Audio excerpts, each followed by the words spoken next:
Buish's Steam Deck? No, I've yet to see it. It says on here, family sharing required you being logged on to every PC when you want your library to be shared with other users. Interesting.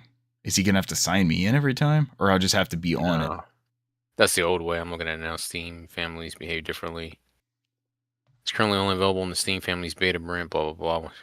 You have option to create Steam Family, up to 5 Steam friends to join as long as they are located in the same country as you are. Mm-hmm. Once everybody has joined your family, everyone gets shared with each other and combines into a large game library. I mean, shit, we could all do that, potentially.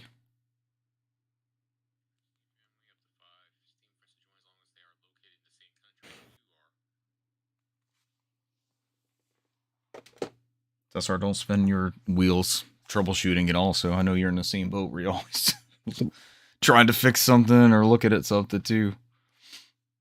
All right, invite the Craig. Oh shit, good job, Brant.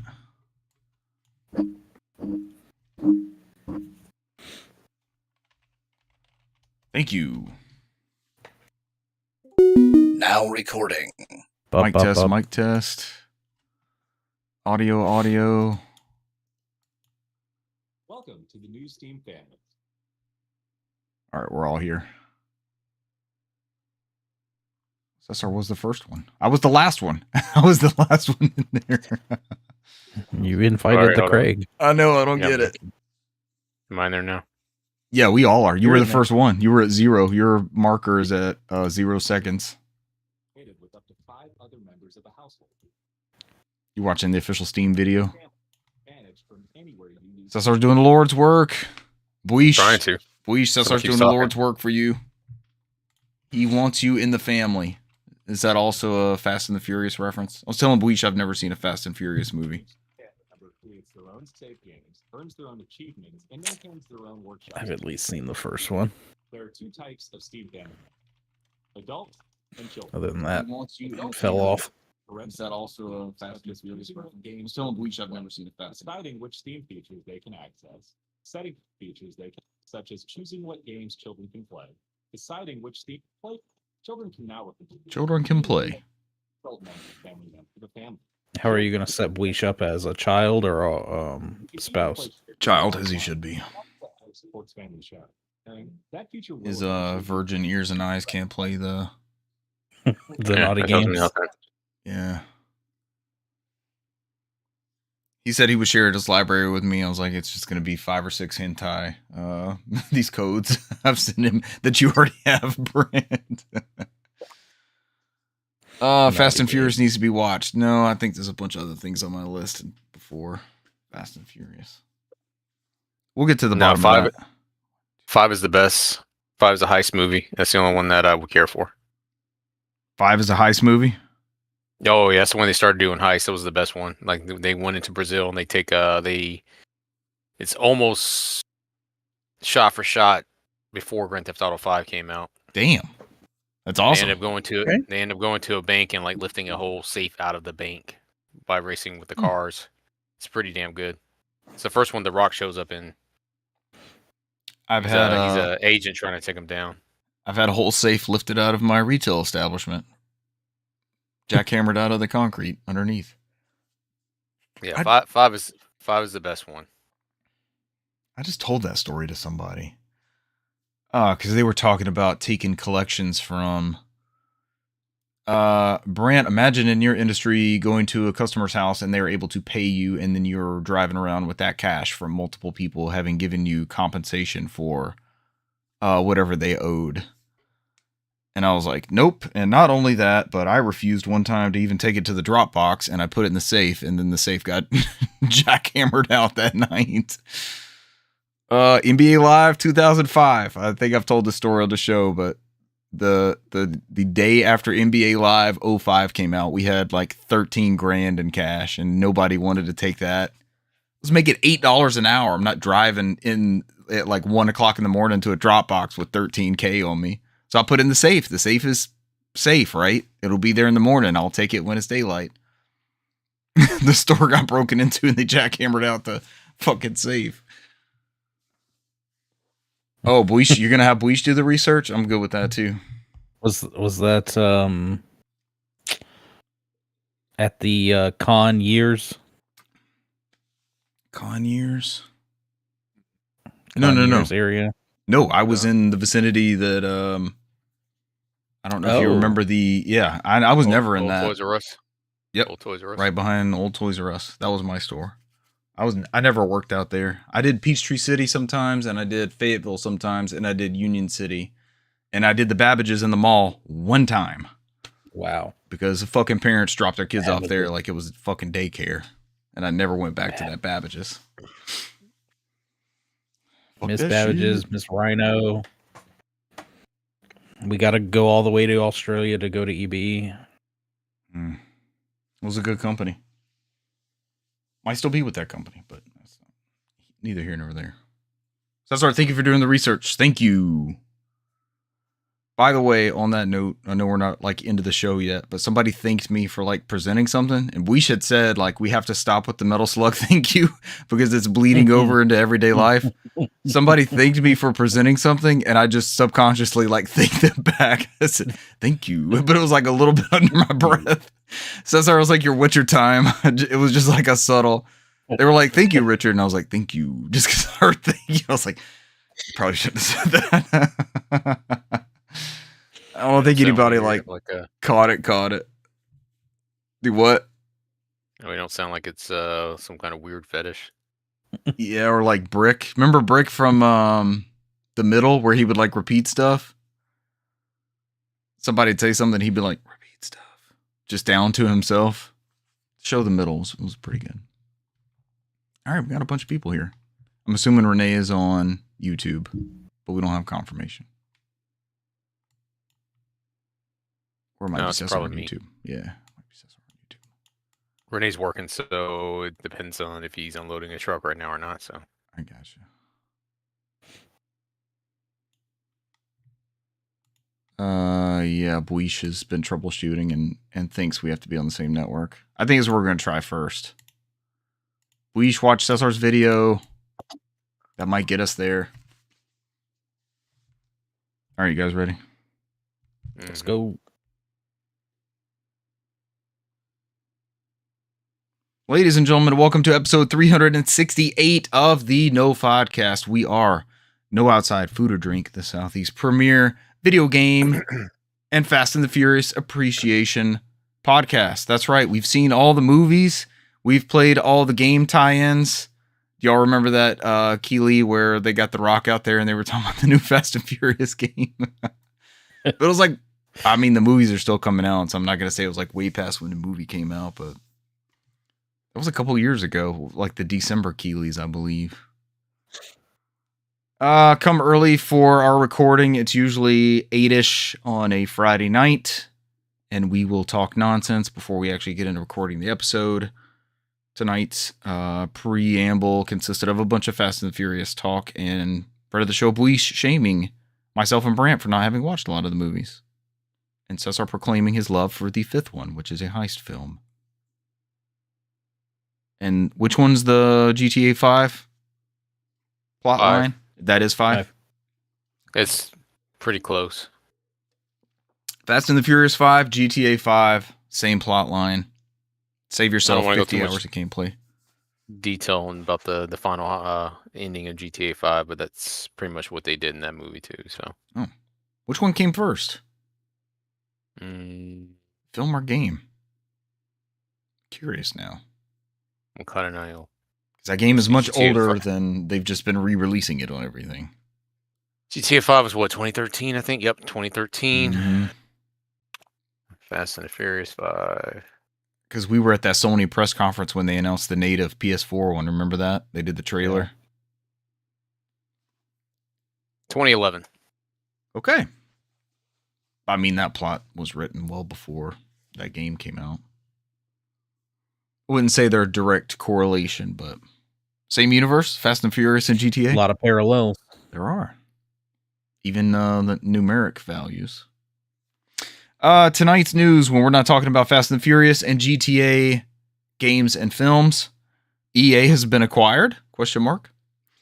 is a new DualSense. I don't know. Something happened here. I got half of a news story. I think I fucked up the news. Is a new DualSense on the way? Question mark. Another question mark. New Ubisoft subsidiary. New PlayStation hardcover book. Brant, this is the new episode. Everything's new. I want this damn book. I don't want to pay $125, but I guess we'll get to that. Yeah. I guess we'll get to that point. It's beautiful, though. It's so beautiful from what we've seen. And last but not least, there are some big Game Pass changes. I'm one of your hosts, Richard Bergman, joined tonight by Newsmaster Brant McKee. What's up? Brant, thank you for building all this new news. You're welcome. It's better that we go over new news instead of old news. Old news. Nude news. Also here back in the flesh, our resident soundboard master and lore master, Cesar Concepcion II. Cesar, welcome. Hello. We celebrate your return, and we look forward to your soundboard contributions, which you may or may not have up. I absolutely do not have up. I'm in the middle of something right now. We made up a sound for you last time. I feel like it was going to be. We tried to imagine what you would have filled in there last episode. This will not be as news heavy. If you stuck with our last episode, thank you, because Brant bailed me out because I was running out of gas. It was so much fucking news. It was like E3 in September, essentially. Everybody had a press conference. Between Tokyo Game Show, Nintendo Direct, it was nonstop news episode. This one should be lighter, easier to go through, maybe more conversation pieces than just, here's what was announced, here's what was announced, here's what was announced. And then we can all just briefly discuss games acquired, it sounds like, and minimal games played. I think we're going to try to get back to streaming something tomorrow. Cesar put a bug in my ear earlier this week about some Halo 3, either through campaign or Master Chief Collection multiplayer. So we can kick that around, see what Weish is in the mood for, that sort of thing. Weish has a new way to play Left 4 Dead with all the content. So there are many options available to us. Let's get into this news. EA has been acquired, ? This news comes from Chris Golion at VGC, VideoGamesChronicle.com. EA confirms that it will be acquired for $55 billion by investors, including Saudi Arabia's PIF. Oof. In a statement, EA said it has entered into a definitive agreement to be acquired by investor consortium comprised of PIF, Silver Lake, and Affinity Partners. The all-cash transaction values EA at around $55 billion, and we'll see the consortium acquiring. I can't do it without thinking about Dr. Evil immediately. And we'll see the consortium acquiring 100% of the company. EA stockholders will receive $210 per share in cash, which is a 25% premium on the company's last unaffected share price of $168.32, and a premium on its all-time highest share price of $179.01. There's some corporate speak. There's a corporate quote. The PIF, here's the important part, or Public Investment Fund, is the sovereign wealth fund of Saudi Arabia and is reportedly central to Crown Prince Mohammed bin Salman's goal of making the Saudi economy less reliant on proceeds from oil. The fund already owns billions of stock in other video game companies such as Take-Two and owns other companies such as SNK. Here we go. What's the problem with the PIF?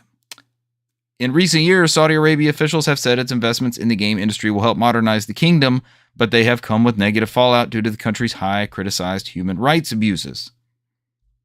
I know of one of these specific ones coming up as I see the World Cup stuff. Notably, the Crown Prince has been accused by U.S. intelligence of ordering the brutal murder of journalist Jamal Khashoggi. The country has also historically cracked down on female activists and LGBTQI+ rights with legal representations for those individuals, including imprisonment, fines, or the death penalty, according to Amnesty International. I'm scrolling. I do not see the FIFA stuff. They hosted the last World Cup, and there was a lot of documented and uncovered from the government that was undocumented basically those soccer stadiums being built with the equivalent of slave labor and deaths and poor working conditions and all those sorts of human rights issues that follow. We don't touch on that as much as a podcast. This article does accurately point it out. If you're interested in seeing what is behind the PIF, please do your research and see if that's get your take, get your opinion on what they stand for and how that works. That's Quotes. Saudi Arabia, though, right? I mean, I thought the FIFA World Cup was at Abu Dhabi. It was. Am I confusing the two? Yeah, because it's actually United Arab Emirates. It's not Saudi Arabia. I thought they hosted the last one. UAE was the last one that did 2021, right? So this one's coming up is 2026. Should be 2022. It's every 4 years. Yeah, it says. Am I totally 2021, mixing these up? Yeah, because COVID threw it off. They actually held it in February 3rd, 2022. So still No, others. UAE is what you're referring to as, but Saudi Arabia is a totally different country. Okay, I totally mixed those up. That is my mistake. Live correction. Thank you, Cesar. Not that they don't have their own human rights violations. Some human rights issues there. Yep. Look into that. Do your research. Apparently, I need to do my research. We're gonna skip a bunch of this other stuff. How do we feel like this is gonna do for? The main concern is, I guess, either censorship or influence, since they are now privately owned. There's also the worry that because of this cash infusion, EA actually has a good bit of debt. And there's something with the way this transaction works out, and they would be accruing high interest rates. And then would it be impossible for them with those interest rates to pay back or pay off that debt without going bankrupt? Or so there's a lot of moving parts behind this that you'd really have to dig into. But I mean, right now it's just kind of up in the air. Does this at least get stability for EA employees, or are we going to see like more consolidation of the industry or layoffs?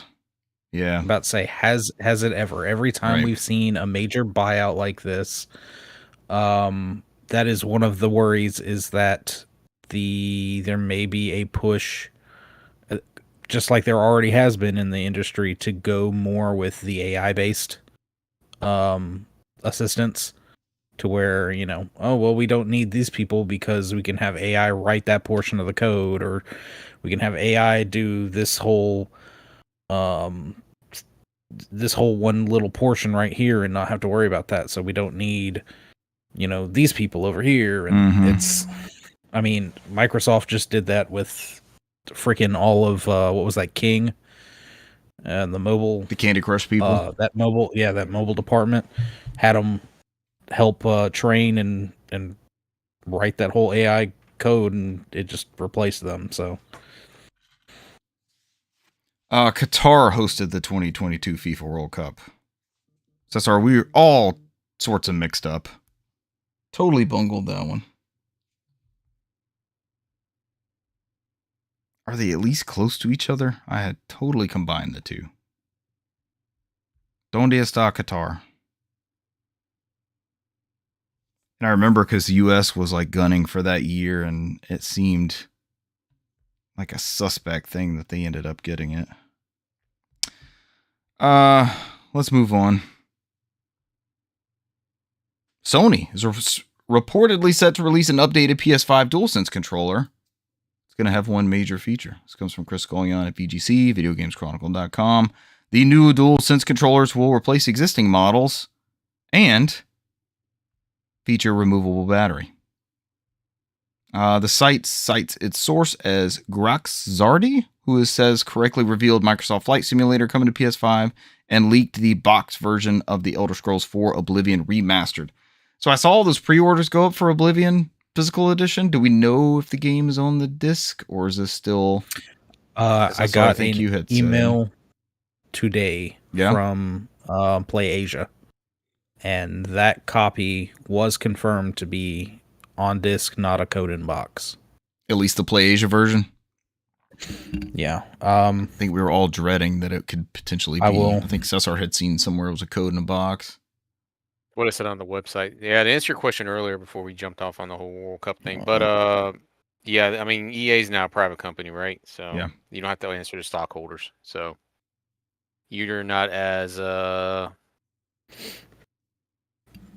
heavy invested in reporting record revenues when you are a private owned company. You can pretty much do whatever the hell you want. Still got to make a profit, but Right.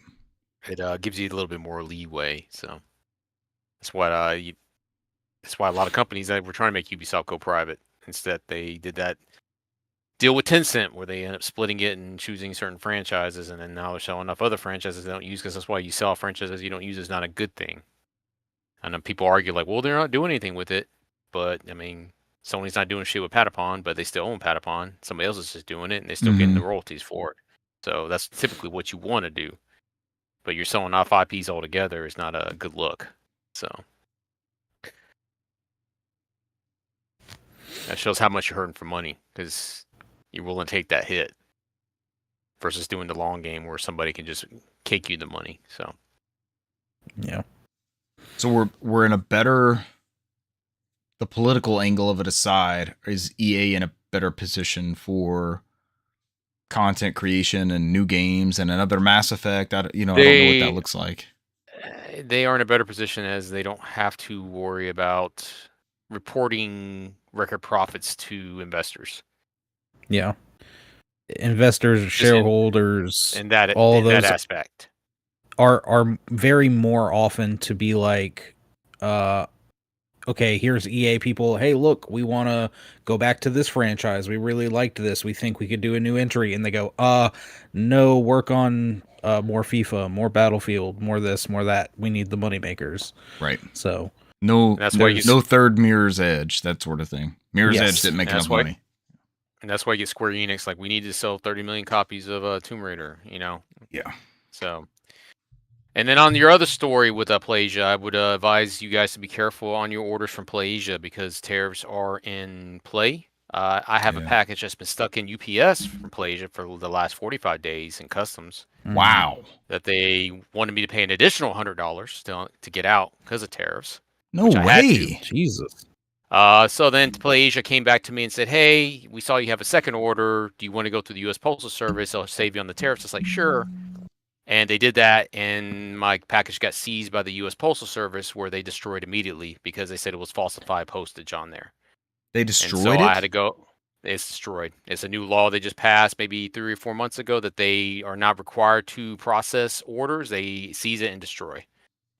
So I would be very worried about ordering anything right now until they get all this sorted out, because I'm not the only one. There's a shit ton of people on Reddit that has the exact same issue right now, where their order's been seized by the U.S. Postal Service because whoever they used, Spaceship Pro, didn't use the proper postage. Because remember, PlayAsia doesn't ship themselves; they went through a third-party vendor in Hong Kong, China, who I guess apparently was trying to cut corners.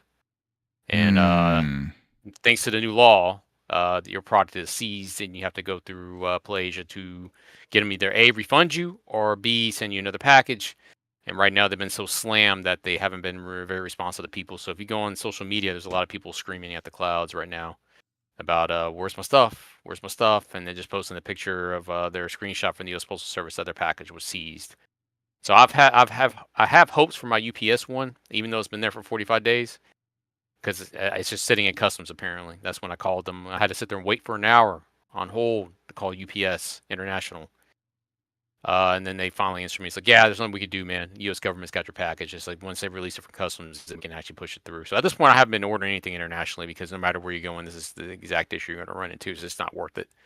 So that's just my personal take on it. At least not now until they figure out the bullshit. So I've talked about Cesar. I know you mentioned like taking advantage of a weaker yen. I was doing the same thing with the Canadian dollar. Like I was getting NTSC original Xbox or PS3 games. They were always cheaper to get from Canada. Now on eBay, there's like a disclaimer at the top of the page, and it's like you're gonna have to pay an additional Maybe import subject. fee. Yeah. Yeah. Mhm. And I haven't dabbled it- with anything just because like I don't know what that's gonna look like. I don't want to go through the I- whole agreement I and then wouldn't. yeah. I wouldn't pledge it and suspend their orders to America, but most of the Japanese sites I've gone through have suspended all their orders to America until they figure out what was going on. So like this shit didn't happen. So your horror story's also been happening to people on eBay. I saw on Reddit where people have ordered stuff on eBay from different countries and it's And it been got seized by the US seized. Postal Service. Okay. Yeah, I'm even though glad they you paid the brought this tariffs. up. Yeah. Yeah, even though they paid the tariffs, they paid the extra money for the tariffs and all that, they still got seized from the US Postal Service. So They paid the additional fee and still got hosed. Okay. Yeah. I paid the additional fee for the UPS man. It's been sitting there for 45 days. I'm tired of calling them once a week, like, hey, I paid for the shit. Where's my stuff? And the guy just keeps telling me, I'm sorry, man. The U.S. government has it. I can't do it until they inspect your package. They have to open it up and inspect it, and then they got to reseal it and put it and send it back to you. Wow. So I was like, he said, there's nothing I could do. Sorry. What does it have to do with So, anything though to verify what's inside the package? What is that bit after? What are they chasing there? A lot of that is just because of that whole ordeal about possible fentanyl and other stuff being transported through packaging. So apparently they have to physically inspect some of this stuff from certain countries. So let's just put it that way. This whole attitude towards everything just makes me want to be like super isolated. See, This is horrible. I even feel like that's bullshit because I've seen the clips from those shows where they like border customs or like they're in the airport and it's, you know, whoever is basically like TSA equivalent and they run stuff through those x-ray machines and those special machines and they can see voids or they can see little packages of stuff in places and like it can't be that hard. You can't tell me you can run the box through the x-ray machine and go, oh look, it's a couple of games. Okay, whatever. I see some discs and plastic boxes. All right, nothing. Send it on. Yeah, so mine, I can tell you now, it's they've received my package early September or late August, and it was supposed to be delivered today at 1:45 to 5:45 p.m. and it is 12:40 or not 12:40, 20:40, 8:40. And this is the last update they did. UPS is preparing your package for clearance. We will notify the receiver or sender if any additional information is needed. Your delivery will be rescheduled. This is what it does every day. So That's weird. So at this point, I would advise anybody not to import anything at this time until everything clears out. I've went through whatever nonsense I have, like pre-ordered from other sites like Amazon Japan. I just went in and canceled them. Just wrote it down. It's like I'll just get it in the future if I need to. It's smarter than deal with all this stuff, right? I mean, because you may not get it, and then like I said, the U.S. Postal Service is even worse because people were very upset on Reddit because they're like, dude, I'll just pay the fees or I'll pay for the postage. But apparently, that new law they passed that kind of got sneaked in somewhere. In some bill earlier this year, it's like they seize it and destroy it. That's it. They don't even, if it's fake postage, they don't even look in there. They destroy the package. So wow, you have to go through this. You have to go through the sender to get a refund. That's what it says. Because it says on there your package has been seized. It will now be delivered. You must go to the sender to get a new package sent out properly or a refund. Nobody's gonna want to sell anything to us, right? Like, well, why would you risk going through that, losing your merchandise, and then the consumer's having to hassle with it? Yeah. I've had some stuff get caught up in customs before and get like stuck in a loophole and have to wait several weeks on it. But never had anything just outright destroyed. I can't even remember what it was. It was something recently. Yeah, they don't even take it to auction at all somewhere. It's they literally I saw them when they quoted the law somebody put up there. It's seized and destroyed. They just throw it in the incinerator. Damn. So they don't even mess with it. Wow. What kind of games are you ordering, Cesar? Don't know. I mean, it wasn't many, Probably but nothing different. I mean, that's like I said, it wasn't. Like I said, the other ones I had on there, I just went in and canceled. I was like, nah, I'm not gonna wait around for it to figure it out. I have some hope for the UPS one. I have some hope because UPS seems to know my shit's still there, and I'll still get it at some point. It's just when I'll get it, who knows? Because he says they're just the backlog's so huge. Like it's literally when I call them, it's like an hour wait. That dude, like, I feel bad for that dude because he's just sitting there just answering the phone all day. People like, "Where's my stuff? Where's my stuff?" Yeah. And he's like, "I can't." It's like it's in customs, man. I can't. He basically they had to put on if you go to UPS, they had to put on their page like, what you see is what the service agent sees. There's nothing more Yeah. they can tell you. So it's like you can call all you want, but it's like he's not gonna be able to give you any. So I would advise nobody at this time until they kind of get this thing worked out to import anything is just not worth it. So That's good advice. even if you put the duties on there and the import fees and all that stuff on there, it still gets caught up. So that's why you have like CD Japan who Damn. does not deliver to America anymore right now. So and they haven't turned it back on. Like Good Smile who does all of their action like the anime action figures, like Figma and stuff like that over here. It stopped all shipments to the USA because of this. They did this ahead of time because I guess they knew this was going to happen. And so Play just kind of like been backpedaling because it's like they thought they were good, but I guess the Spaceship Pro wasn't doing something properly because it's not just a one-off here. When I went on Reddit, it's like legit back to Several back to people. back to back to back to back to back, and like there's people Damn. on X like yelling at like Nintendo Life and say, "Hey, you got to write articles about this." And that's why you probably don't see Wario tweeting out anymore about using his Play Asia code as much. That's why you see a lot of people kind of stepping back from it. So. Damn. And we're in the middle of a government shutdown. So even though like USPS is still running and stuff, like how far up in that agency, you know, how many people are not there, like when SR calls to try to chase some of that stuff down? Like there's certain branches of that agency that are not going to be Have there. they been furloughed? I don't even think they care at this point. At this point, it's like kind of like some jobs where it needs to be, right? It has to be. You get it when you get it, right? I mean, you can't have people sitting there like, I'm looking for one little package for this one guy. I'm sure that they got so much crap there. You know what I mean? It's at this point, it's like, hey, when it gets done, it gets to you. So I got a feeling I'm not gonna see that package probably until December, probably, even though they shipped it at the end of August. So damn, that's the way it's looking like. So. But yeah, any imports I wouldn't do. I think the only website I would recommend everybody to do is VGP, the Canadian company, because I think they are looking to open their warehouse in New York. So they can ship from across the border. Their workaround is to truck everything across the border, and then from there they can ship within the United States. So they don't get everything that import friendly, but they'll tend to get big stuff. So like if you're looking for like big stuff. Like the bigger stuff like the Saga Frontier 2s and stuff like that, then that was probably your best place to get for right now. So yeah. Ugh, that's going to be. I didn't realize it was this bad. It's horrible. I just saw that eBay banner and I was like, okay, maybe I shouldn't order from Canada for a little while. Yeah, don't. Yeah, just wait, because I said this is all new. They just the 800. I mean, the tariffs kicked in for anything that there was a. Like a moratorium on anything that is less than $800.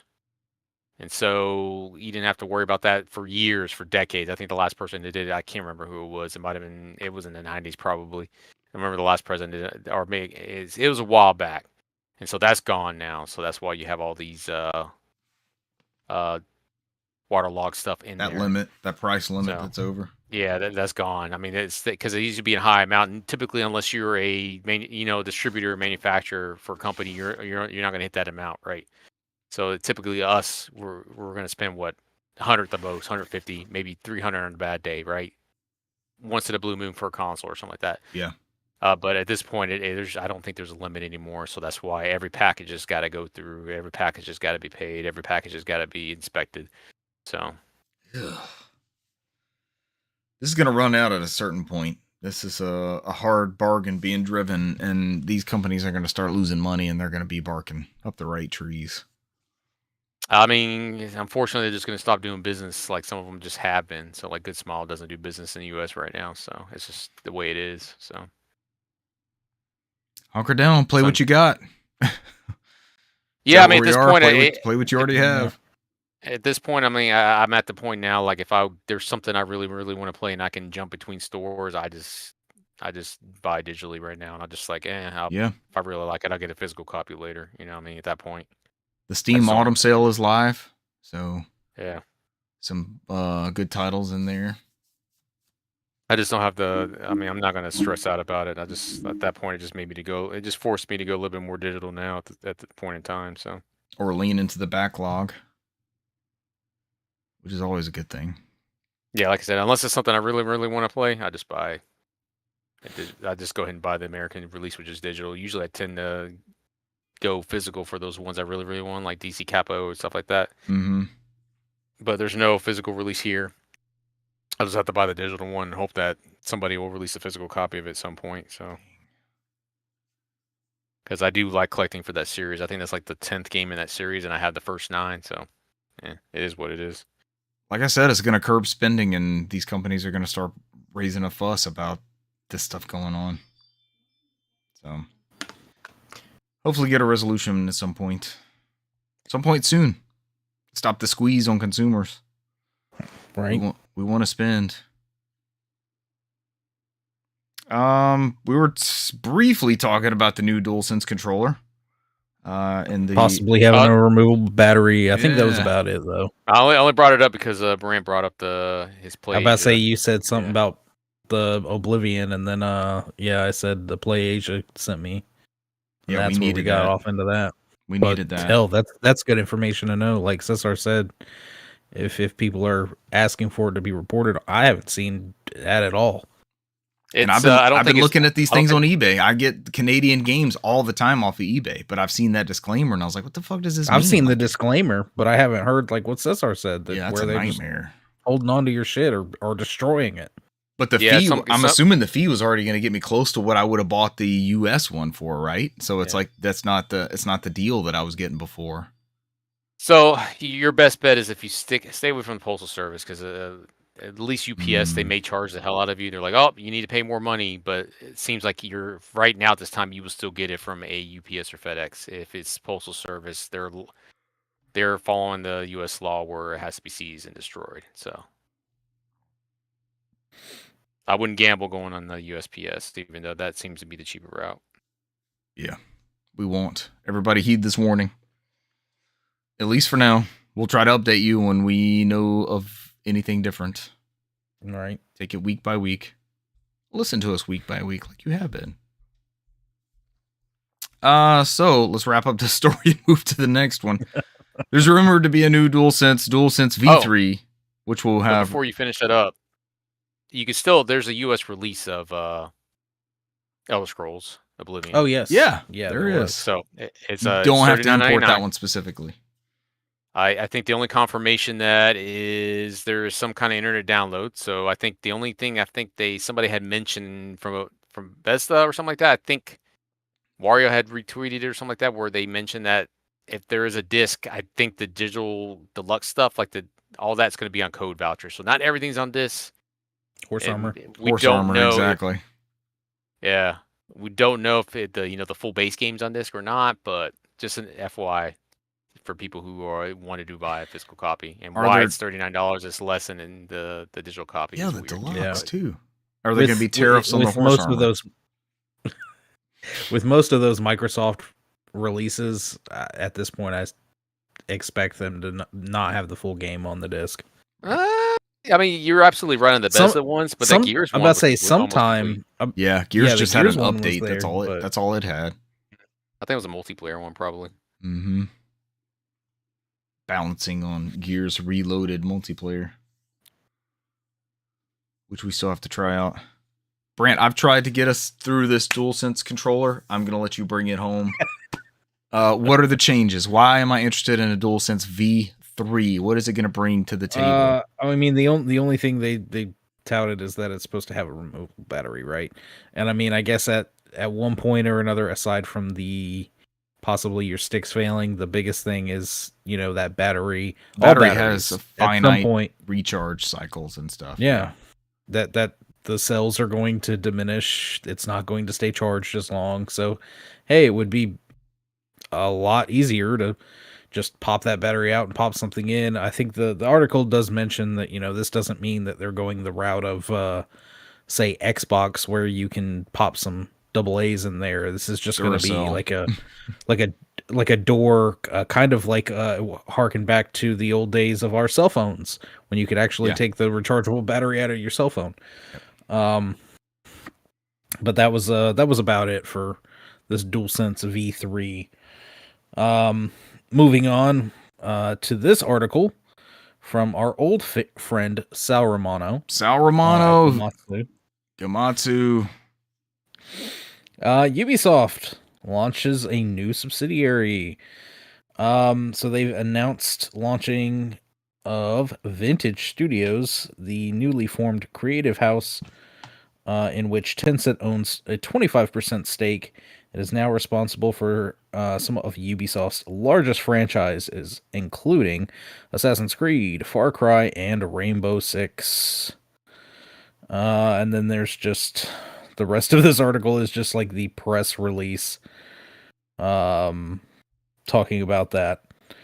Goal of the new studio and future creative houses is to facilitate stronger and deeper connection between developers and players, allowing for both a higher level of autonomy for developers and a shorter pathway between gathering and implementing players' feedback while still offering the benefits of Ubisoft's expertise, services, tools, and tech. As you always say, B-Rant, just corpse speak. Bloody, Yes. bloody.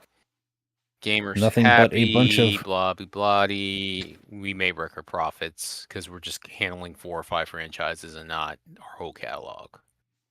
Yeah. And we got some physical help from this company here that tends to be wishy-washy sometimes. Right. And then moving on from that, again with our returning friend Sal Romano, the PlayStation, the first 30 years photography book has been announced. Oh, this book looks so fucking good. It is a 400-page large format hardcover photography book that comes out next spring in 2026. The standard edition, which Richard had alluded to earlier in the podcast, is $125, which just comes with a copy of the book. And the deluxe edition, which is $325, limited to 1,994 copies. Wink, wink. And it comes with a copy of the book, exposed binding, clamshell presentation box, and exclusive prints. Exclusive prints. Mostly what is featured in this is obviously a photography book. They've got images, sketches, all sorts of development hardware and like concepts. It's really interesting. I liked a lot of what I saw from the concept art. Yeah. I know it's been posted around X and Instagram, and even this article here on Gamatsu has a bunch of the screenshots. It looks nice. It's got a really cool design. I love it, but I don't know if I love it $125 worth. So we're all on This this might show be- about video game history and preservation and all that, and there's been a considerable amount of effort. Do we factor that into the cost of the 125, like the research, the photography? I mean, we're not just looking at a coffee table book here. This is a pretty important historical, but it's, I mean, the book is the collectible form, right? They could have released this in a website format. Like, this is for the printed out version that you can put on your bookshelf or put on your coffee table, that sort of thing. I don't want to miss out. It's like the FOMO of what's in here that I haven't seen before. And they lead with is like a version of the first PlayStation console. It's this crazy looking contraption that looks like a bad droid from Star Wars or something. You're like, what else is in this book? I gotta know. What are these other design? We've seen like the PlayStation controller prototypes. We've seen the logo prototypes before they settled on that interlocked PS logo. I want to support it so bad, but 125 is just steep. I answer to like another individual in the household, and it might be a tougher sell. I mean, it's like anything else, right? You have to You have to wait till it comes out before you can fully commit. And outlets are going to review you're this. interested, but it's like I'd rather somebody. I'm gonna miss my shot on the $300 one because I'm not gonna drop that cash. But I'd rather somebody to like kind of like talk about how great this $100 one is before I can sit there and kick it around. It's just my opinion. So like this will be if you have a copy of this, you'll have a huge collection of PlayStation history. It easily validates the the time, effort, the art that was put into it. Easily validates the cost of the book. It's all about value, right? What does this value mean to you? And until a couple years ago, we didn't even know what that PlayStation Sony hybrid console looked like. So if it's something like that that's featured prominently in here, that would be a cool addition. It's not in this news article, but they also announced a partnership with Reebok for some shoes. Did y'all see how good the shoes look? The shoes. Well, there's different models depending it's like high on tops the region, and low tops. Yeah. America, the United States, and North America get a certain SKU. Europe and then Japan gets a specific one as well. They all look pretty damn cool, and the damn laces with that like controller end they have on them that looks like the old plug-in for the old PS1. That AV, they look good. That standard AV they had. Be careful getting those PAL shoes though. They only run at 50 hertz. It's a very corny joke, but it was quick-witted. I'll give. They only run, Brant. They only run. Only run at 50 hertz. I'm sure Richard will look out and find them in a Goodwill somewhere at some point. 10 years from now. Man, wouldn't that be so? Yeah, I was about to say 10 years from now when the 40th anniversary shoes and book are out, making my 30th anniversary shoes and book obsolete. Here's to another 10 years of PlayStation. What do the next 10 years look like? This stuff's cool. I'm actually looking at my PS3 like gray themed. What was that? Probably the 20th anniversary. Yeah, Brant's rocking a PlayStation zip-up hoodie. Part of the 30th anniversary that they did. They got special. It's the Astro Bot. Good, Brant. That's awesome. Yeah, it's got a bunch of different themed Astrobots. Yeah. On here, it's got 32-bit PS1 or the original PlayStation PS1. God, yes. Over here, 1994 down here at the bottom. Bunch of the symbols, and they like to tease us. It's a good little hoodie. I know you bought the decal for your PS5, but I so wish they would lean back into that red, yellow, green, blue primary color logo that they had. It's just all the way through. Was it PS3 kind of ditched it? They went to the Spider-Man font. It's like, man, lean back into that. They still have the logo on there. They've only done it for the anniversary stuff.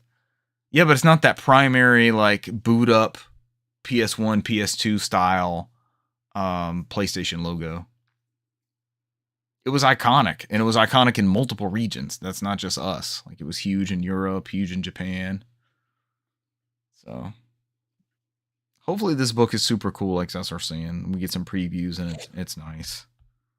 And who am I to talk? I was featured in a book called Land Party, which featured photographs of various land parties, which you guys participated in the very photo that was featured in the book. And I contributed to the book and kickstarted it at $70. And then when it launched, famously, it was on Amazon for like $45 or $50. I'm like, what happened here? I threw my content in there for free, which I'm honored to be included, but then I paid more for it than anybody could just get from Amazon. But I was happy to support. So vote with your wallet, as Cesar always says. If this is something you feel strongly in and you want to see more of this type stuff, do these pre-orders or get the $300 SKU. That's not you, man. I mean, that seems to happen to a lot of people who kickstart stuff, and then it comes out, to the masses. Anyways, they didn't have to kickstart it, and they get better deals on it. So it's all about support. Sometimes it is. You can't support everything. Just everybody be careful about that. No, and then sometimes best intentions, like things fall through the cracks. Like I still don't have my Sea of Stars that I kickstarted. I got a Steam code, so I guess I was compensated, but I'm supposed to have a physical copy somewhere out there, and they just don't reply to that Kickstarter anymore. Yeah, I got one that's similar to where You have something you gosh. kickstarted like 10 years ago, right? Yeah. Oh yeah, that game's never coming out. I kickstarted. It was supposed to be for the Vita in 2014, and they canceled the Vita version. They were supposed to ship me a PC Steam code one, and that's been in development hell since like 2019 or 2018 or something like that. But there was one on there where they never. I forgot what. I got to go back in there and talk to them because I think they were trying to reach out to me, and I didn't see it for whatever reason. And for whatever reason, the guy's like, "Hey, I can't ship your physical rewards unless I have your phone number for whatever reason." I was like, "That's the dumbest thing I ever heard in my life." And then I went in there and gave him my phone Excuse number. me. You're not shipping it to my phone. And then I'm still waiting for them to reply, which I'm not going to hold my breath not in this type of market now with what's going on with shipping and stuff. So Ship it to my phone. I just sit there and I was like, yeah, you know, whatever, man. That's sure. That's your excuse. That's fine. All right, let's wrap up this news. This will be a bigger piece, or maybe we can get through it pretty quickly. Xbox announced the day after announcing that revenues for Game Pass were up like all-time highs, like 5 billion in Game Pass revenues or something like that. Mhm. Excuse me, I got the hiccups. I'm sorry. I hope it's not super prominent in the show.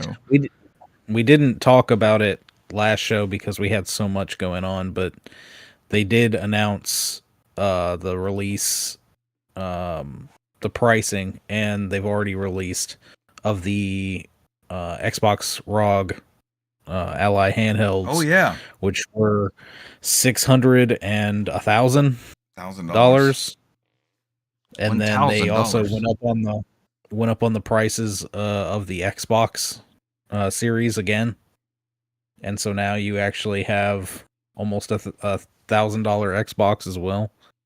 but they're clearanced at Sam's Club. Did y'all see that? The Series X is like $279 at Sam's Club if you can find it. That'd be crazy. Y'all might have to start this one. I got the hiccups pretty bad for some reason. I'm not sure what's happening. So bad time for a podcast. Just as Richard said, they're actually completely overhauling. So we were already talking about how lately Game Pass has been so all over the place because they added core, and then there's like the mid-tier standard, and then there's the ultimate, and then there's PC the ultimate plus itself. PC. And so they tried to actually kind of simplify everything. They said, okay, here we go. Here's the new format for Xbox Game Pass, and here are the plans as laid out as Essential, Premium, and Ultimate. Essential are those new names also, or did they just restructure the existing it's names? Almost like the fucking Sony ones, which is crazy. Yeah, they give a hard time about, but they basically they were like, "Hey, can we copy your homework?" kind of thing. Even though everybody bitched about it before, but you know what? These names aren't actually too bad. Didn't they have an ad campaign about how much better the Game Pass tiers were than the new Sony structured ones? Didn't they have like a whole thing about, oh, you just get Ultimate or you get PC, you're good, or you get Essential for $10? That was back in the day. So Essential is replacing the existing core. Premium is replacing the standard plan. And of course, Ultimate is Ultimate. What do I get with those? But the thing is, there's no price increase on the new Essential or Premium tier, whereas the Ultimate tier is getting an increased price by 50%. So where you were paying $19.99 per month, you are now paying $29.99 per month. And the PC Game Pass plan, which will not see any upgrades, has also increased by 40%, where it was $11.99 going to $16.49. And includes day one releases. Okay. So like how I've been playing the past 6 months to a year with Gears and so here's how it actually breaks down. Your Essential plan, replacing core, $10 a month, $9.99. This You just get gets over you 50 online games. play and stuff, right? Oh, you're gonna read them. My bad. Yeah. My bad. Yeah. 50 over 50 games. Now playable on PC, console, and cloud. Unlimited cloud streaming, in-game benefits, including Riot Games, online multiplayer, and pay as you earn up or play as you earn up to $25 a year in in-store rewards. Who's Riot Games? Is that League of Premium. Legends? What is Riot Games? Why is that a big deal Don't on remember here? offhand. That is League of Legends. League of League Legends. of Legos. League of Mhm. League of Lego. Thanks, Chance the Rapper. $14.99 your premium. You have over 200 also playable on your PC, console, and cloud. You get the new Xbox published games within a year of launch, asterisks, which is not including the Call of Duty titles. Specifically, Those, no Call of yeah. Duty games. It's not clear whether they are not coming within a year or if they are not coming ever. If they are pushing you to the higher tier for those. Unlimited cloud gaming with shorter wait times, in-game benefits with the Riot Games as well. Online console multiplayer, play and earn up to $50 a year with in-store rewards. And then we've got our ultimate, Which thing is what that used to be. We've all been on this for the past like 5 or 6 years. Yeah, it's been several years for me. Used to be, I mean, they're honestly the best, what they would tout, and a lot of people would, the best value in gaming. Yeah. Like we said earlier, from $19.99 to $29 per month, you get over 400 games playable, of course, on cloud, console, and PC. 75 day one games, all from Xbox publishers. Ubisoft Plus Classics and EA Play included. Fortnite Crew incoming or is coming in November, which is you get some, like, from my understanding, you just get some like V-Bucks and there's some other gun skins or something. Which apparently is the $10 difference, right? Like people pay $10 for that tier already. But the crazy thing is you don't need technically online to play Fortnite on your Xbox or any console for that matter. And if it's just a cosmetic plan, you were really that big into it, would similar you? to a Minecraft one that a certain person pays for, probably. Yeah, I do. Would you really shell out all that extra money for all these other games that you may or may not play if you're really that into Fortnite? If your Xbox is your Fortnite machine, which you could just pay $10 for and get that benefit without all the Ubisoft stuff and Gears of War and that sort of thing. But continuing, ultimate cloud gaming at our best quality in shortest wait times, in-game benefits with the Riot Games stuff again, online console multiplayer, and play and earn up to $100 a year. The PC stuff just gets the same features, no upgrades, and of course, they can't charge people to play online because nobody pays for online on PC. Nope. So I see Warcraft 1 and 2 and 3 down there in the PC one. Yeah, they did add a bunch of games also with this. I mean, it's a bunch of Ubisoft games, a lot of Assassin's Creed, some Tom Clancy stuff. I mean, it looks like almost all of the Assassin's Creed. I mean, that's a great value. That's a great value and all, but that's not Ubisoft Plus. That's just the Ubisoft Classics. Kind of like what Sony has already had. It's just the older games. Because it's not the newer Assassin's Creeds. It's not the new Division 2. Correct. Yeah. It's not the new Prince of Persia: The Lost Crown's on there, but it's not the other one. It's something. Cesar, you said in the chat mean, that they- you thought the premium was kind of the sweet spot with PC, all that stuff with PC there. It's not compatible with honest- Steam Deck yet, right? Or there's a way Nah, to like, run it through Linux. There's like apps you can kind of get around and cloud base it, and there's a way to do like GOG does, where you do like these weird Bayzet installs and stuff like that. It's just it's a lot of workarounds. Like different launchers. I think I was using the Heroic launcher for GOG stuff and Epic Game Store through the Steam Deck. I don't know. There's been a pretty big backlash here with this price blew up increase. online with several people canceling, either dropping down to the lower tiers or just straight up canceling. And I'm just like Richard said, Sarah Bond was literally like the day or two before talking about how great Game Pass is doing. It's such a great value. It's such a great thing for our developers and customers, and it's profitable above everything else. You know, it's been so profitable for us. And then the very next day they raised it up, and the most people can look at the past couple moves they've done with buying ZeniMax and buying Activision Blizzard. They spent a lot of money. They gotta make that up somewhere.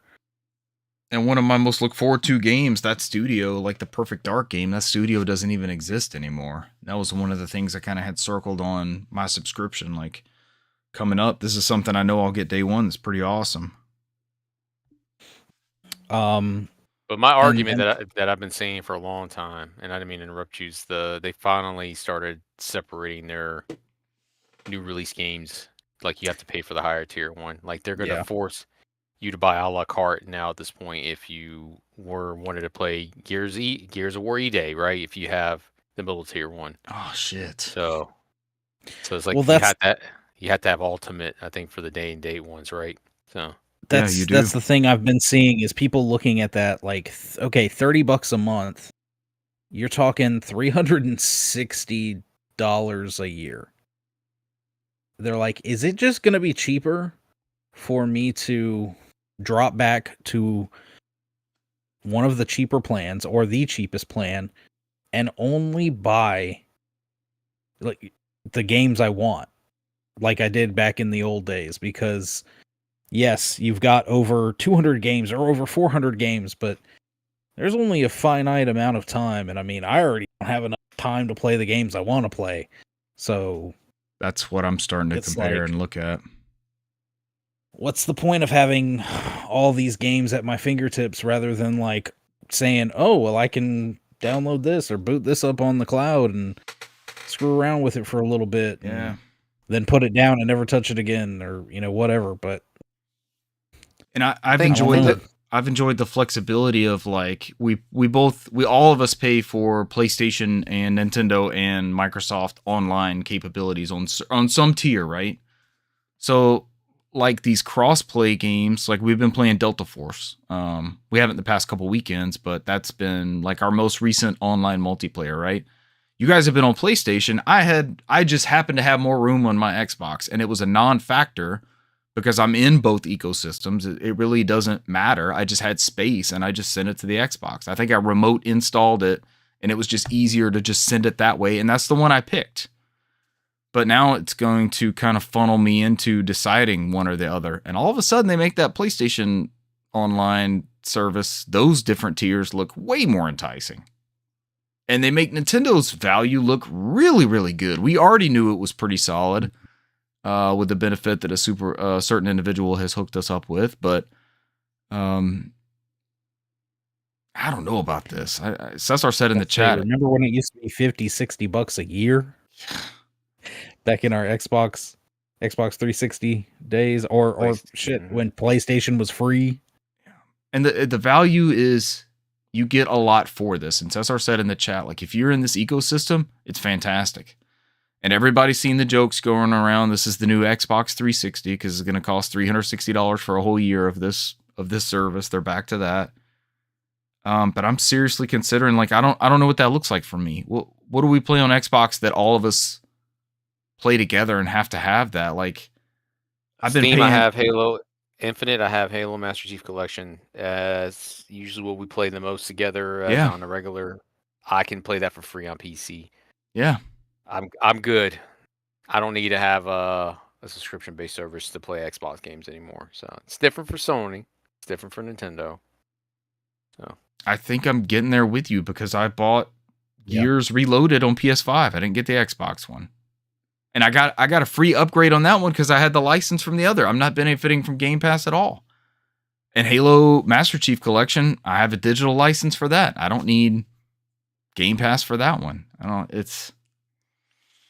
don't know. We gotta look and see how this shakes out and decide. I just went on. The one thing I have seen is that GameStop was kind of That was funny. having a bit of fun. Talking about how, it's less expensive to just come and buy this pre-owned game, or the fact that they are, at least at the moment, undercutting Xbox. And you can still find these too. I've seen other people go to Walmarts or Targets. You can find those cards, those plan cards where you got Game Pass Ultimate still at $20 a month. You can find the 1 month or the 3 month cards and just stock up on them. And if you're at least interested in keeping it, you might want to stock up on those cards so you get them cheaper. Yeah. I like GameStop kind of getting out there. it's pretty funny after they got that bailout from Microsoft. remember in the beginning. So. Mm-hmm. But I've talked about this on this podcast before, and I don't want to sit here and go on about it forever. But I've done the Microsoft rewards, right? I haven't paid for Game Pass. I haven't done conversions. I haven't done that in like several years now. Yeah, it's been like 2 or 3 years. So I knew something was coming because they sent us a notification before all this stuff was announced. Like, hey, you're not going to be able to buy Game Pass Ultimate month to month like you used to. And the rewards, you have to buy a gift card. That's an important part of this. You can't do the monthly thing anymore. Use a gift card. Yeah. And use a gift card to purchase the subscription. And so apparently they can comp you the difference. So like if you get a gift card for like $15 based off your points, you can still pay the $30, but you'll end up coming $15 out of pocket for the month. Mm-hmm. So there's ways to get it half off, but I can't get it for free anymore. So that's why I told you guys. Right. I'm good. Luckily, I used my last points last month and got until October of 2026. So after that, that's when I got to make a decision. I got to make a decision anyways on PlayStation in December. Yeah. So, which I'm probably just going to do the lowest tier. I don't even think I'm going to do the middle tier because I don't even hit the middle tier games that often. So. Same. I think I've been on Essential or whatever that one is for quite some time. I just need online access with those, I feel like, and Xbox is forcing me to re-examine that and say maybe you don't even need that. I mean, I have this PC that you guys know I bought maybe 2 or 3 years ago now, and it still plays everything I throw out at 1080p, 60 frames per second, and I haven't had a need to upgrade anything yet. So yeah, it's money well spent. Yeah. It only cost me like $800 probably. So I'm trying to find. I still can play like Metal Gear and Silent Hill on here on PC, and it's still 1080p 60 frames, so which is good enough for me. So yeah, it is. That's great. I'm trying to find Xbox Game Pass Ultimate recurring billing off. Like it won't actually tell me when my subscription runs out. That's weird. There is something weird is going on with Microsoft right now. So it's like I said, the Xbox in a way, and this is what I was going to get at, doesn't really exist anymore. Some people were talking about it on Twitter. They felt the same way as Richard and to a degree you, Brant, where they mentioned after Dreamcast was a great machine. They felt like this was the next Sega console when this originally came out, and they just digressed so far from it within the last couple of years, and they really just became a Microsoft company because like this was not the only subscription they made a change on. They made a change on Microsoft 365 recently, where you the Office suite, they used to have a family plan, and some of that's going away. Now they have what they call Premium, where they include Copilot, And now they, instead of you paying, because they just went from $100 a year for Office on their subscription to $129 this year actually $129 earlier this year, and now they're going up to $199 for the premium one. So it's like they've been going all in on their subscription stuff and making these like high quality changes. Like, oh, but you Mhm. get Copilot, but Copilot. I can add Richard and Brandt to my Microsoft family because I can get up to 6 PCs. But there's weird caveats. Like if I'm the main owner of the premium benefits, which is similar to like the enterprise based ones, it's weird because I'm the only one that can use Copilot. You guys can't. So it's like it's weird caveats that they haven't fixed yet. It's so stupid. And they like the separate Copilot subscription that you could have got if you just needed Copilot for $20 a month. They're like, oh, we're doing away with that. It's like we don't know when it's going away. So it's like you can't sign up for it now. So the people who are still paying for it, you're good for now, but at some point it's going away. Yeah. So it's like Microsoft's doing a lot of weird stuff right now with the subscription-based stuff, and it just all happened to roll out at the beginning of this month. I don't know if it's because They knew it's this weird. I was don't know if coming with the Xbox piece. is this the beginning of this might be is this the beginning of a physical year? Maybe it could be. I don't know. This is typically when the stuff like this rolls yeah. out. Now, I mean, yeah, it was just the start of their fiscal year. that's So- probably why. That's why a lot of people were giving, they were going in about like, oh, Microsoft's making another console and blah blah blah blah. That's why some people like they're not making another console. You know what I mean? It's like you see stuff like this, so they're out. Like it's. I've said this before. Gaming used to be a great hobby, right? In a lot of these companies, I get it. The economy, inflation, tariffs, and other stuff come up here. It's like it's becoming into an elitist hobby, right? So it's like we can't even fucking get retro games anymore unless it's inside the United States because we're going to be paying out the ass to get it from somewhere else. So it's like And the pandemic took those to sky high prices. Yeah. Yep. Absolutely. So now it's like, Nintendo consoles are expensive. Their games, we're paying $70 for Mario Galaxy 1 and 2. It's stuff that's probably been sitting in their warehouse for a while because I think Does It Play noticed that when they popped that cartridge in there, it wasn't compatible with the Switch 2 because it required it, on the OG Switch 2 before the update because it required to connect to the internet. And the guy's like, how long did they have sitting on this fucking cartridge? It's like they were sitting on it and it's probably done for a while. Well, before that OS was finalized, yeah. And you can't even play the game on a vanilla Switch 2 because it requires an internet update on there. It's like it's weird stuff happening on there. But it's I think the only one that's, everybody gave so much. I'm not a shill for anybody, but everybody gave so much shit to Sony because they came out to like, $10 upgrades and blah blah blah. The only one that's kind of been trying to hold a value so far is Sony, right? There's some little shortcuts they're doing that sucks, but they kept the prices low on the hard drives because they decreased it from the 1 gig back down to 825 gigabytes, right? Mhm. That Those sucks. are shipping out now too. Yeah, and which actually I prefer because they got rid of the damn gloss in the middle. It's just matte now, which is like, fuck, I Yeah. would kill for that. No more of the fucking scratches on It it. looks good. But That matte one looks Scratches and good in the fingerprints middle. gone. Yeah. But it's so easy to just put a hard drive in there, right? It's so easy to put in there. It's not like a arm and a leg to put a memory card in there, or arm and a leg to put a express SD card in there. So it's like they're gonna go up on their shit too, right? It's gonna happen. It's gonna happen. It just seems like they're trying their hardest Should we be to not trying like to sign up? gouge.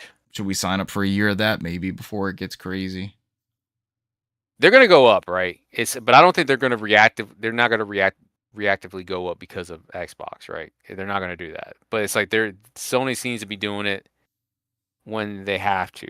Like it's like, all right, we got to raise prices, and they warn people ahead of time, Yeah. right? They were telling people at some point we're gonna have to raise prices because of tariffs. So it wasn't like a surprise. People were still like, oh, they raised it $50. It's like they were saying that 3 months ago, like, hey, unless something changes, these prices are going to go up, right? So Materials aren't It's getting just- cheaper. It's not like it Yeah. was 20 years Yeah. ago. So at this point, I digress. It's gaming is becoming an expensive hobby where it's going to get more expensive because a lot of stuff's taking back seats, and you're not going to see as many people spending as much money. I'm hoping what we get out of all this, and I don't want to sit here and go on because I'm tired as hell, is that it kind of resets the market. Yeah. Like we don't have all these $500 million. How much it costs for Ghost of Yote? They said it was like they actually kept the budget pretty low. It was like 50 or 60 million. It was the Yeah. same budget as Tsushima. But you don't have all these games that are like 100 million, 200 million dollar games. I'm hoping that it shrinks these budgets down because they're not going to hit those sales with the market they have out there. That we get more of a PS2 experience again, where we get these tight produced games that are fun. They don't have to be 7,000 hours, or have 85 updates. Yeah, we've talked about that. And keep it a lower cost. They don't have to be $79 or $80 when they come out. So I'm hoping this stuff. I hate to see it happen because it does affect people's livelihoods. But I'm hoping this kind of resets the creativity in this space because it's just kind of ever since the PS3 and 360 came out, it's the creativity's went out the window. We've talked about this before because it's like just everybody wants to replicate Call of Duty or whatever the next version of Call of Duty. Instead of chasing these whales, these cash cows of battle passes and that sort of nonsense. Because I remember that's when they got away from Japanese gaming, right? Because they were the ones that were doing unique experiences, and they're like, no, but we sell millions more copies of Call of Duty. We just need to do something like that. And they were like, all right, we'll get Final Fantasy 12 to this, European company, and maybe they can make a sequel. They were doing like random ass shit with it, but neither here or there. I'm going off the rails, but I mean, that's all I can add to this. So I mean, it sucks. But as Richard mentioned before, that I've said, if you're in this ecosystem and this is your only way of gaming, it may not be that bad, right? You're paying an extra $10 a month. But I can see what Brandon's saying. I mean, you may not use that Fortnite shit. You may not stream at all. I mean, it's cool that you can stream. Yeah, I mean, like, how much faster is it? Have we tried that yet? Did we get priority? Like, I've played like big releases before, and I'm like forced to wait sometimes, right? Like, oh, there's a lot of people here. Can I play my license? Can I play my digital license copy of Lost Odyssey? Yeah. Our example we always go back to. I looked. I go on there and it's not on there. I always check. But but somehow Lara Croft, that 360 game's on there. I don't get it. But the Lara. I mean, something of Light, I think Guardian of Light. Yeah, that was a weird addition. So I don't know. If you look at this plan, there's a lot of stuff they add in there, right? It's not for everybody. Yeah. And it puts on there like who's using these features a lot. So like it's trying to push people to use cloud more. It's trying to push people to do this more because it's like, well, I'm paying all this money, I might as well. Like the whole idea is I might play Fortnite more. If I don't play that often, I won't. I mean, that's just me. Not either. So it's this. That same thing with the the Riot Games. That Riot Games has always been there. I was like, I won't play those either. That's not my thing. But you may have somebody in your household that does. So it's like, is it going to pay off? Because people were hoping they were kind of walking this back with all the backlash they've had by today, but it's not going to happen, right? At this point, they dug their heels in. I mean, it's like they effectively don't care anymore, right? It's like I don't really see them coming out with another console in mass production. I think they'll come out with one that's very premium, very powerful, and it's going to be insanely overpriced. And it's going to be for only a select few people. You'll have those people like you have the Asus on there if this does well. Yeah. Where they'll have it's the 3DO model under their blueprint. You have a Samsung Xbox. This is an Xbox. It's a Samsung set-top box. We've been seeing those things for the Steam boxes coming back, right? I mean, this is perfect. They're gonna fucking take it. The living room with this stuff. You got great sales. I'm interested in the Steam box. They got to nail the hardware. The Steam OS is killing it. Linux, it's running games without having to be a system hog. Yep.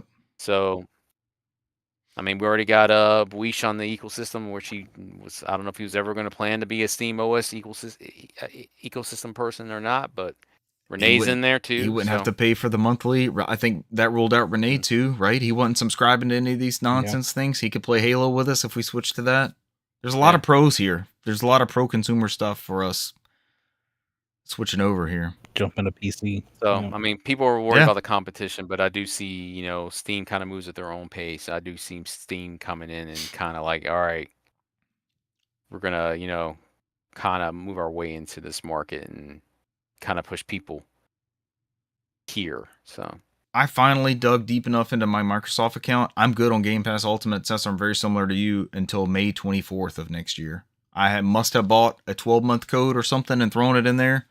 May of this year, got some CD keys or something and put it in there. I think I think I'll- you were trying to coerce us into doing a conversion at some point before they effed it up last time, and I think I remember you buying a whole bunch and like, hey, go buy them here, and I was like, I was getting them for free anyway, so I was like, nah, I don't care anymore. So I was like, And I'll see what this looks like. There's going to be some changes, and they may have to pivot based off of consumer response, and that, was that 8 months essentially. you And hope, I get to see do. what gets announced. I was really looking forward to Perfect Dark. I'm looking forward to that Gears of War, but I bought the newest Gears of War game day one on PS5. Who's to say that E-Day doesn't come out? I mean, it wouldn't be smart for them too, but this wasn't super smart, it seems like. I mean, Well, I mean, they said the Or- new Forza wasn't. not day but one. It's not day So, one. on PS5. It'll no, probably it's- be sometime next year. They said later date. I don't know if it's because maybe they started development late on it before they pivot to all this. Who knows? Yeah. We said he's 'Cause, I mean, they were steaming co- right now, so he's playing something on his Steam Deck. But yeah, I mean, I don't know, man. We'll see what the future brings with this stuff. I mean, it's only interesting. I can say it's based off of all the stuff we see right here. Gaming's not going in a good direction. So Mm-mm. it seems like every time a company does some weird wonky stuff, like everybody was giving grief to Nintendo about raising their prices and all this stuff on there, and then it's like somebody always comes in here, hold my beer. So we'll see what Yeah. happens next on the next company that's going to do the exact same thing. Are we done with the news? Because that might be a perfect segue, Cesar. All news. No more news. Cesar mentioned Nintendo increasing their prices for games. Sure you guys did the same thing today. We're all there. I can't believe I did it. It was sticker shock, and I'm like, you know what? But Hey. that's $40 a pop, and they're 4K versions. I got my copy from Amazon and then got $1 refund. So Hey, Go. So I picked mine up at the local Walmart. I was there and I'm staring at it like, do I fucking get this? Do I wait for it to drop? And I'm opening it now to make sure it's not googly eyes in there. And so the guy grabs that out of the case. He's like, is this a Switch 2 game? The Switch 2 just came out. And I'm like, no, it's, they made it for both. There's a lot of Switch 1 consoles out there. You just get an upgraded version for the Switch 2. He's like, man, they're making Mario games. There's like a new one every month. And I was like, well, here's the thing. This is a port of the Wii version, so these are not actually new games. They're just ports, but they've been stuck on the Wii for, 15 years now? 18 years, essentially. golly. Yeah. Only Galaxy 2, right? I think Galaxy 2. Galaxy and 1. wasn't Galaxy 2 digital on Wii U? I know there's only 10 million of us out there. Millions of us. But on Millions of us. on what? On Wii U? on Wii U, Yeah. I think it got a 19. $20 SKU, just like Metroid Prime Trilogy. Yeah. Oh, yeah. of course, we're gonna be like they're gonna be like Tobias. Of, millions of us. Dozens of us. Dozens of us. Dozens. That was my reference when I said millions of us. I think the Wii U was the same number as the Dreamcast. I think it was like 9.5 to 10 million units. 10 million units. I'm of course referring to the combo SKU of Super Mario Galaxy and Super Mario Galaxy 2. This has only been in my possession for 2.5 hours, so I haven't even had a chance to pop it in and do anything. Other games acquired. I'm more in Brant's boat this week of games acquired versus games played. I picked up Final Fantasy Tactics, the Evil East Chronicles. I got the Steam version of this. Green Man Gaming had a pre-order for like $38 instead of $50. So I was like, this is the route I'm going to go, because the Switch version was all up in the air. Yes, you get the free Switch 2 upgrade, but it seems like the resolution was still booty hole, and I'm not waiting for them to settle all that stuff out. So I played like the first battle of that. You're getting introduced to characters and sort of the conflict, but I did see the opening cinematic. They copied over the cinematic from Final Fantasy Tactics War of the Lions from the PSP, and it's got that. I showed the missus this video, and she was glued to this whole intro. It's like a watercolor, chalky. It's hard to describe. It looks like a watercolor in motion, maybe is the best description. And it shows a bunch of the Chocobo Knights and the Chocobos like running through the water and the forest and underneath bridges and stuff. And it's just a gorgeous video. It looks so good. However, and I have to touch on this briefly, I had downloaded Final Fantasy Tactics. What are they calling that? Remastered? Reimagined? What are they? Rechronicled? It's got a name to it. Whatever the new version is. I downloaded it in anticipation. My child had an event, and I was like, I'll download this on my Steam Deck. I'll be ready to go. I made sure it got downloaded, installed, patched, everything. I'm like, here we go. I'm all set. I get to the event. There's no Wi-Fi, which I'm not expecting to connect to anything. I've already downloaded my game to my system, right? It needs a DRM check as soon as you queue it up. I'm like, are you kidding me? Because a couple weeks ago, Cesar and I had downloaded Gears of War Reloaded in anticipation of at least trying peer-to-peer, if not using a hotspot to go ahead and try some Gears of War co-op, like with a wireless LAN type setup. And there was an update that was like, what, a gig, Cesar? And I was like, we're not doing this over hotspot. This is ridiculous.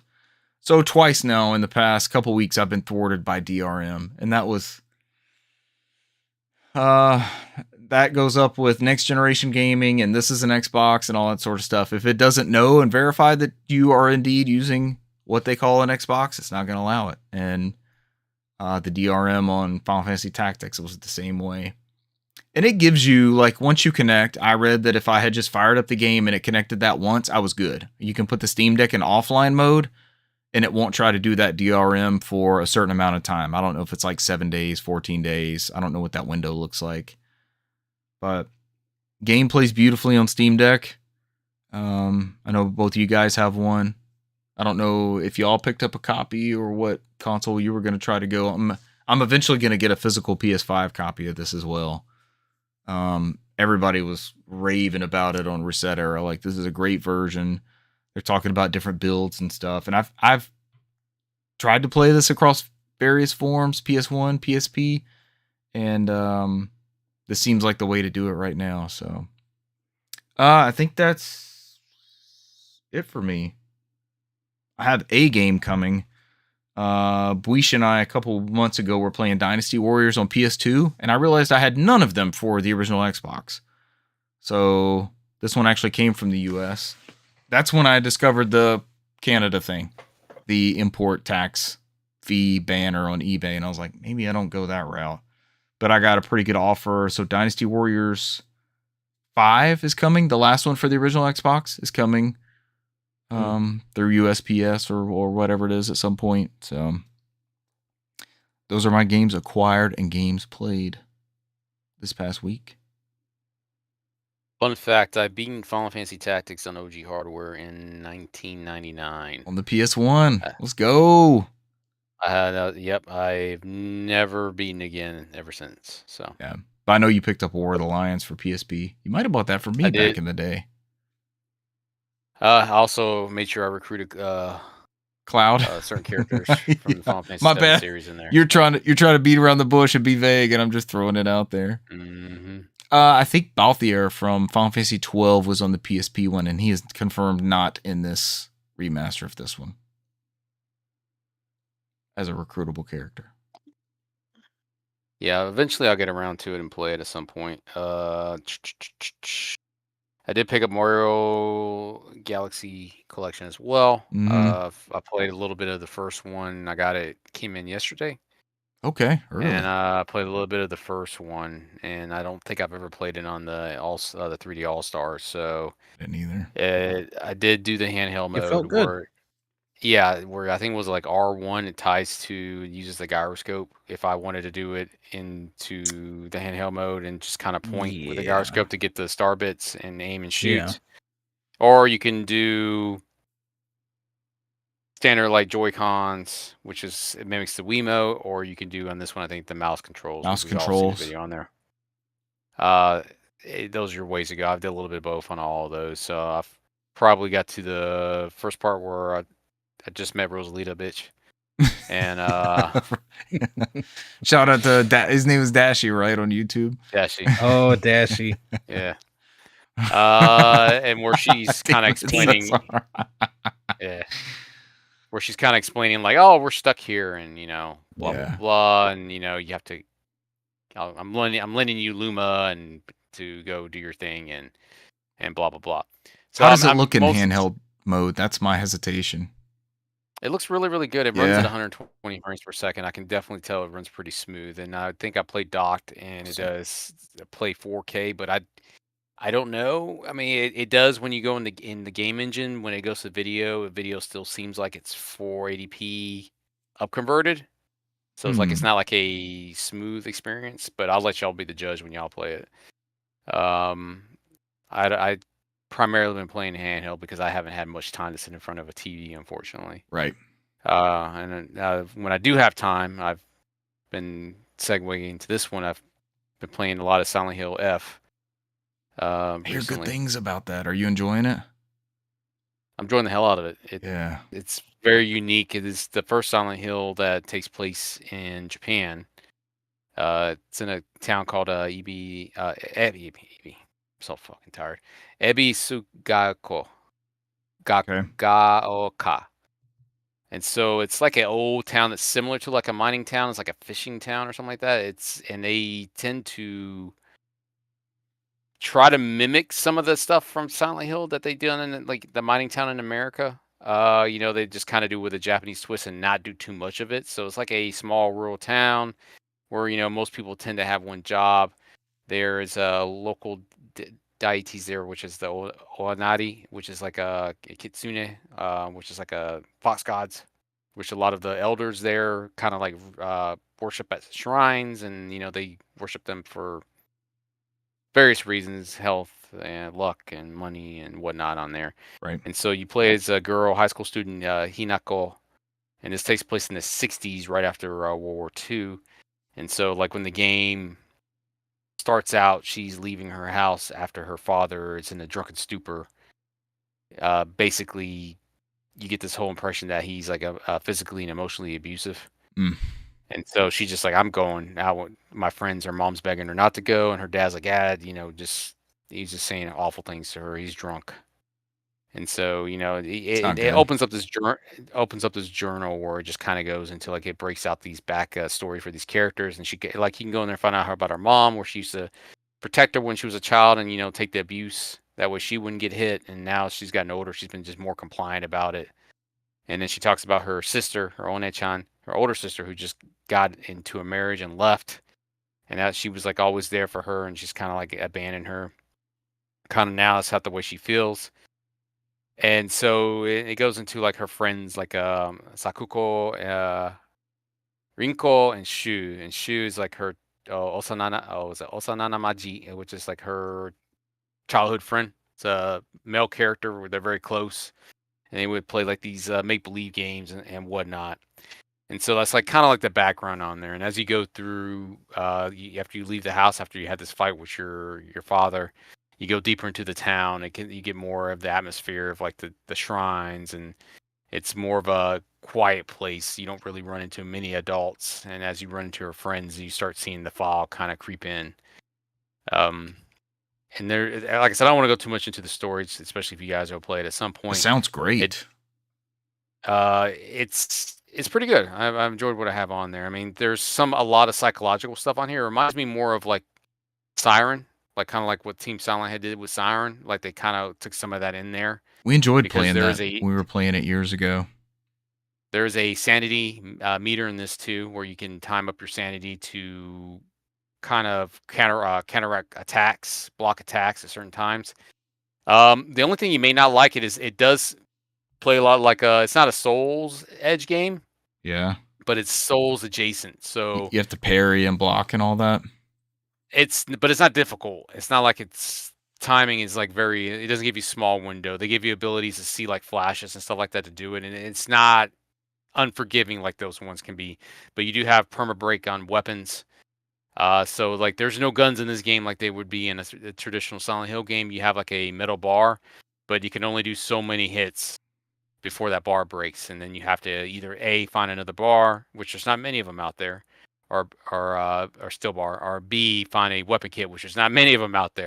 And so I've come to learn the hard way that there are certain segments in this game where you're forced to fight. So if you use up all your resources and you get into those segments, you're kind of screwed. So it's like Uh-oh. it kind of encourages you. What I've learned, and what I recommend everybody who's listening to this podcast, and you guys as well, is don't fight everybody you see. If there's an ability, a way for you to run past them, Don't waste that do weapon. so. Yes, yeah, because you do not get a lot of those resources often. I mean, there's a good bit of healing in there, believe it or not. There's a lot of red pills that tend to heal your stamina. There is stamina, kind of like Elden Ring or Dark Souls. And so, like, if you use up your stamina too much, it'll cause you to either run slow or not attack or or whatnot.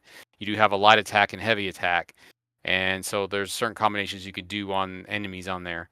The enemies on there remind me of like if you ever watch Junon, The Grudge. Mm-hmm. They are like these sewn together body parts, tend to be mostly female, and they kind of twist in different areas, and they have long hair, and they kind of like make these weird noises as they come at you. Clicking type So it does stuff. have that. Yeah, I'm at this point now where I'm going through the fog, and it forces me to solve the puzzles, and the puzzles are quite difficult. So you can do different puzzle levels on there, but the one I'm going through is pretty. I just finished it finally, where I had to go through and like identify different. It looks like mannequin. They call them scarecrows, but it's like you have to pull a scroll out of them to get a piece of. I've seen that puzzle. Yeah, to get a piece of like a phrase, and it's like they all look fucking similar, man. It's like and it's like your story's like I always look at you and you never look at me, blah blah blah. And I'm like I don't. They all look the fucking same. I'm like I don't know what I'm doing here. You have to look at like who the scarecrows are looking at, but then like Yeah. It doesn't really make a lot of sense. And then if you wait too choose long, the they start wrong moving. one, Well, yeah, they come at you, and if you wait too long, they start coming at you anyway. So I can't even sit there and look at stuff for too long because then you hear something moving in the background, and I'm getting hit automatically. It was crazy. There's a good sense of terror. There's a good sense of thrills in there. So far, I think it does well on like that type of Silent Hill thing. It's its own thing. So it's like it's interesting how I felt like Silent Hill kind of lost its way after the Silent Hill 4, The Room, which was the last great one, and that was the last the Konami that was the Konami Tokyo team. That was the last one that did it after Team Silent left at the first one. But when they went to more of a, and we talked about this when they were in the 360 PS3 era, where they took these franchises and gave them to Western developers, and they were like, all right, we're going to try to do it this way, but replicate this way, and something got lost in the transition. Right. So I feel like this is more of akin to like, it's not the same, but it's like it's done very well. As Richard, you alluded to, is like there's a lot of people talking in here about it, and I think they recommend to beat this game, and I think maybe halfway through it, a second time to get the full ending, because there's a lot of psychological stuff going in here. Like there's times where I'm passing out and I'm waking up and I'm talking to this man that they call him Kitsune Kamen, and it's like a fox mask, and it's like he's to his here to his face. And like I'm seeing these little carvings anywhere. It's like don't trust the fox mask guy and stuff like that. It's like random stuff popping out everywhere. Like you don't get a chance to sit there and deal with it often. So there's a lot of moving parts in here.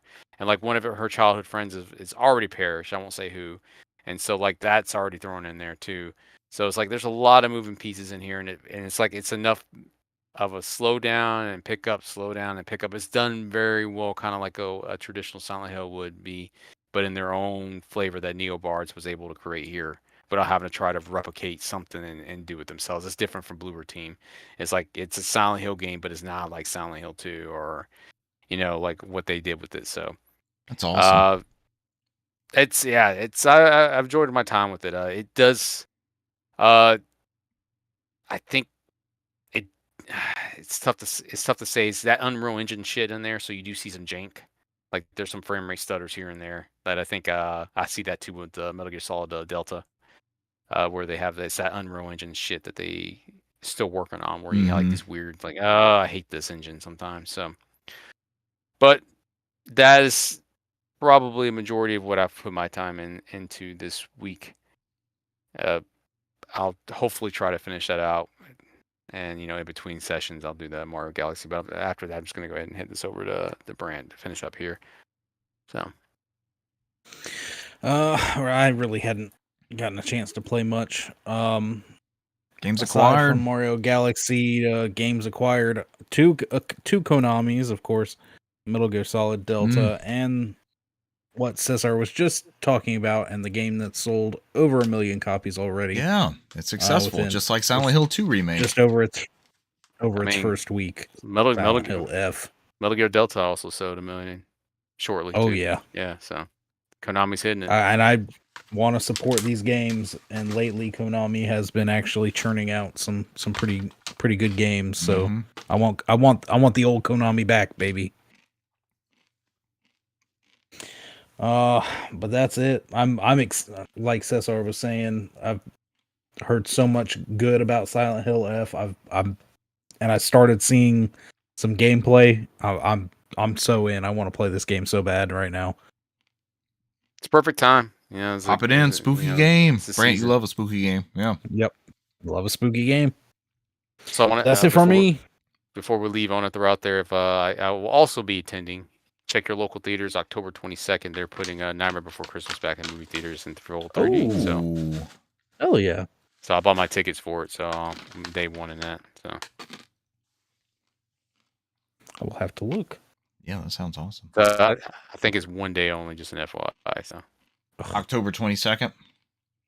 it's a Wednesday. I think at 6:30 p.m. or something like that. Fucking weird. We just watched The Corpse Bride as a family last weekend. That was a phenomenal film and a beautiful 4K transfer. I loved it. I loved the whole thing. I thought it was amazing. All right, that's your spooky movie update, right? That's what we're finishing with. Spooky movie. All right, you guys got anything else you want to add? I think that's it. Ladies and gentlemen, thank you for joining us this week, and we will catch you next week. Bye.